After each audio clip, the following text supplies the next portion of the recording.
부부는 금슬 좋고 아이들은 인사 잘하는 착한 가족이었는데 지난 9에서 10일 잇따라 숨진 채 발견된 경기 수원 장안구 일가족에 대해 같은 아파트 주민들은 안타까운 마음의 말을 잇지 못했다. 숨진 아버지 A씨는 2012년 12월부터 이 아파트에 거주하며 영어 공부방을 운영했다. 주거 밀집 지역인데다 주변에 초중고교가 인접해 있어 공부방에 다니는 학생들이 많았다고 한다. 11일 경기 남부경찰청과 수원중부경찰서 등에 따르면 지난 9일 오전 4시 30분쯤 장안구 정자동 소재 한 아파트 현관 앞에서 A씨가 발견됐다. A씨와 가족이 거주하던 곳이었다. 아파트 경비원 신고를 받고 출동한 경찰과 소방은 A씨를 병원으로 옮겼으나 이미 숨진 상태였다. A씨는 이 아파트 가장 높은 층 계단참에서 투신했다. 경찰은 이튿날인 10일 오전 11시쯤 A씨 가족 집안방에서 부인 B씨와 아들, 딸을 발견했다. A씨가 공동주택 현관에서 발견된 지 30여 시간이 흐른 시점이었다. 경찰은 다른 지역에 사는 A씨 형제에게 연락해 현관 비밀번호를 확보하고 집문을 열었다고 한다. 방 안에는 불을 피운 듯한 흔적이 있었고 3명의 몸에선 타박상도 발견됐다. 경찰은 A씨 가족 비극의 원인을 투자 실패로 보고 있다.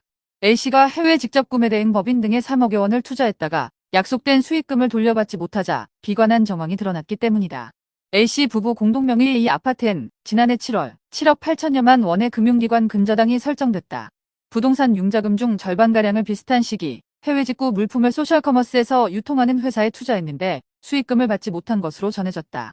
경찰은 A씨가 이러한 상황을 비관해 가족들을 숨지게 한 뒤 스스로 목숨을 끊었을 가능성 등을 조사하고 있다. 수원시 등에 따르면 기초생활수급자이거나 복지 사각지대 통보 이력 등은 없었다. 이웃들은 A씨 가족이 주말마다 자주 여행을 다녔다고 했다. A씨의 SNS 프로필도 가족들 모두 함께 선글라스를 쓰고 유채꽃밭에서 촬영한 사진이었다. 또 다른 주민은 가구를 끄는 생활소음이 덜어 있었지만 큰 소리 한 번 안 나고 부부 사이가 매우 좋아 보였다고 했다. 13년차 아파트 경비원은 500세대가 넘는 주민 중에서도 특히 아이들이 인사성이 바르고 쾌활하게 기억한다고 말했다. 단지 안에서 가장 큰 평수에서 살던 A씨는 방 하나를 공부방으로 운영했다고 한다. 현관문엔 누구에게나 특별한 유일이 허락되는 건 아니다라는 영어 격언이 쓰여 있었다. A씨 공부방에 고등학생 자녀를 보냈다는 이웃은 선생님이 좋은 고등학교, 명문대를 나온 엘리트였다며 주말마다 가족끼리 여행을 다니고 운동도 종종 다니는 것 같았는데 어떻게 이런 일이 생겼는지 모르겠다며 황망했다. 유족 조사를 마친 경찰은 이날 A씨 가족 시신 내고를 국립과학수사연구원에 부검 의뢰해 정확한 사망 원인을 밝힐 계획이다.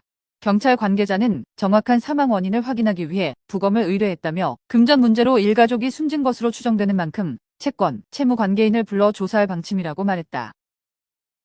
가족 시신 3명에게 목 졸린 흔적 발견. 아파트엔 불을 지필 때 쓰이는 도구 사용. 김기현 기자, 최근 경기 수원시 한 아파트에서 숨진 채 발견된 일가족에게서 극단적 선택에 이어 타살 흔적까지 발견된 것으로 드러났다. 특히 가정 휴대전화에서 과거 타인과 거액의 돈 거래가 있었던 것으로 추정되는 대화 내용도 확인되면서 경찰 수사에 탄력이 붙을 전망이다. 11일 수원중부경찰서에 따르면 경찰은 40대 남성 A씨 가족 3명 시신에서 목을 졸렸던 흔적을 확인했다. 경찰 관계자는 A씨 가족 시신에서 목을 졸렸던 흔적이 발견된 건 맞다며 아직 정확한 사인은 확인되지 않은 상태라고 설명했다. A씨는 지난 9일 오전 5시께 자신이 거주하는 수원시 장안구 정자동 소재 아파트 25층에 올라가 투신해 사망했다. 목격자 신고를 받고 출동한 경찰은 A씨 시신을 수습하고 그의 신원을 파악해 하루 뒤인 전날 오전 11시께 주거지를 확인했다. 이때 경찰은 A씨 아내인 40대 여성 B씨와 중학생인 큰아들, 초등학생인 작은딸 등 3명이 주거지 안방에서 숨져 있는 사실을 파악했다. 당시 이들 시신 주변에서는 불을 지필 때 쓰이는 도구가 이미 사용된 상태로 발견된 것으로 파악됐다. B씨 등이 극단적 선택을 했을 가능성도 배제할 수 없는 셈이다. 그러나 유서는 확인되지 않았다는 게 경찰 설명이다. 현재 경찰은 A씨 등 휴대전화를 분석해 과거 A씨가 타인과 수억 원대 돈 거래를 한 것으로 추정되는 대화 내용을 확보한 상태다. 그동안 A씨는 주거지에서 공부방을 운영해왔으며 B씨는 전업주부로 생활해온 것으로 전해졌다. 경찰은 국립과학수사연구원에 의뢰한 A씨 가족 시신 부검 및 휴대전화 포렌식 결과가 회신되는 대로 보다 구체적인 사건 전말을 조사할 방침이다.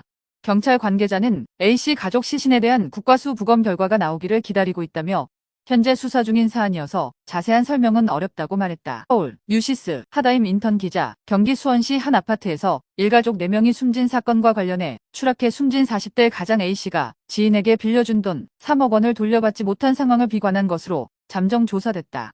12일 경기 수원중부경찰서에 따르면 9일 오전 4시 29분경 수원시 장안구의 한 아파트 단지 지상 주차장에서 숨진 채 발견된 A씨는 전날 지인에게 생활이 어려우니 빌려준 돈을 빨리 갚아달라고 문자를 보낸 것으로 파악됐다.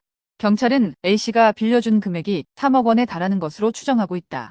경찰은 폐쇄회로TV 영상을 토대로 A씨가 아파트 25층에서 투신한 것으로 보고 있다. A씨가 숨진 채 발견된 후 약 27시간이 지난 10일 오전 11시경 해당 아파트 내 A씨의 집 안방에서 그의 아내 B씨와 10대 아들, 딸 등 3명이 숨진 채 발견됐다. 시신의 목 부위에는 졸린 흔적이 있었으며 방바닥에서는 불을 지핀 흔적도 확인된 것으로 전해졌다. 이에 국립과학수사연구원은 11일 부검 결과 A씨 가족 3명의 사인은 경부 압박에 의한 질식사로 추정된다는 1차 소견을 전달했다. 경찰은 휴대전화 메시지 내역 등을 토대로 A씨가 투신하기 전 가족들을 살해했을 가능성에 무게를 두고 있다. 현장에서 다른 종류의 유서 등은 발견되지 않았으며 A씨는 자영업자, B씨는 전업주부로 기초생활수급 내역 등은 없는 것으로